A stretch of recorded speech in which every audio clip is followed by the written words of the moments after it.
Sunil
Pulivendula ZPTC ఎన్నిక ఉప ఎన్నిక రావడం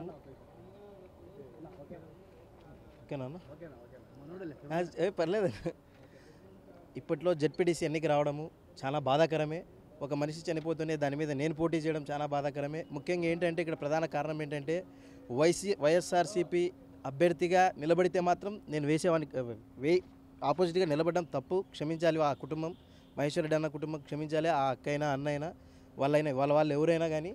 అయితే నేను ఇక్కడ నిలబడడానికి ప్రధాన కారణం ఏంటంటే వైఎస్ఆర్సీపీ పోటీ చేసింది కాబట్టే సునీల్ యాదవ్ కూడా పోటీ చేస్తున్నాడు. ఎందుకంటే నాకున్న సపోర్ట్ ఏంటంటే వైఎస్ఆర్సీపీలో వాళ్ళ కార్యకర్తలు ఎంతమంది నష్టపోయారో ఆ నష్టపోయిన కుటుంబాలు నాకు తోడు ఉంటాయని, నాకు నిలబెడతాయనో గెలుస్తాయనో దాన్ని ఆశిస్తూ ఈ పోటీకి నేను రావడం జరిగింది.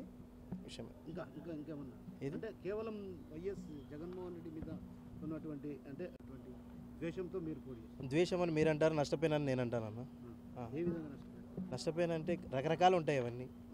తెలిసే టైంలో తెలుస్తాయి, అవి తొందరలో తెలుస్తాయి, కోర్టులో అయినా తెలుస్తాయి, బయట తెలుస్తాయి. మరి నిన్న జరిగిన ఒక ప్రెస్ మీట్లో మనం ముఖ్యంగా వైఎస్ అవినాష్ రెడ్డి గారు ఒక మాట అన్నారు, ప్రభుత్వాన్ని ఎలా వాడుకోవాలో, పోలీస్ శాఖను ఎలా వాడుకోవాలో బాగా ఈ కూటమి ప్రభుత్వం తెలుసు అంటే నేర్పించిందే మీరు. ఇది ప్రధానంగా నేర్పించిందే మీరు. వీళ్ళు వాడారా లేదనేది నేను చెప్పను. అలా వాడితే మాత్రం మాకు కూడా రక్షణ ఉంటుంది కదా, మాకు లేదని నేను అంటాను ప్రత్యేకంగా. ఇప్పుడు ఏం జరిగినా కూడా అవినాష్ రెడ్డి గారు చాలా చాలా చాలా చాలా ఇంటర్వ్యూలో చెప్పా, చాలా చాలా ప్రెస్ మీట్లో చెప్పా, ప్రతి ఒక్క విషయంలో చెప్పా. దాన్ని తీసుకోలేదు. అది ఏం జరిగినా కూడా వాళ్ళకి ఇప్పుడు కూడా ప్రధానంగా ఆ కూటమి ప్రభుత్వాన్ని అనడం చాలా తప్పు. ఎందుకంటే కూటమి ప్రభుత్వంలోనే అరాచకాలు అన్నీ అణిగిమణి ఉన్నాయి. దాన్ని మళ్ళీ ఇట్లా మాటలతో లేవెత్తడం కరెక్ట్ కాదని నేను అంటాను. అంటే కేవలం పోలీసుల తీరును ఆయన తప్పుపట్టారు. అంటే ఆ గతంలో వీళ్ళు చేసిన తప్పులే అంటారా? గతంలో జగన్మోహన్ రెడ్డి చేసినటువంటి ప్రభుత్వం చేసినటువంటి తప్పులు, ప్రభుత్వంలో ఎక్కువ అరాచకాలు జరిగాయి. ఈ ప్రభుత్వంలో ఎక్కువ ఉందా అనేది పోలీసులు వేధింపులు గత ప్రభుత్వంలో జరిగిన అరాచకాలే ఎక్కువ ఉన్నాయని నేను అంటానన్నా. ఇది ప్రక్షాళన మొదలుపెట్టింది కూటమి ప్రభుత్వం అని నేను అంటాను.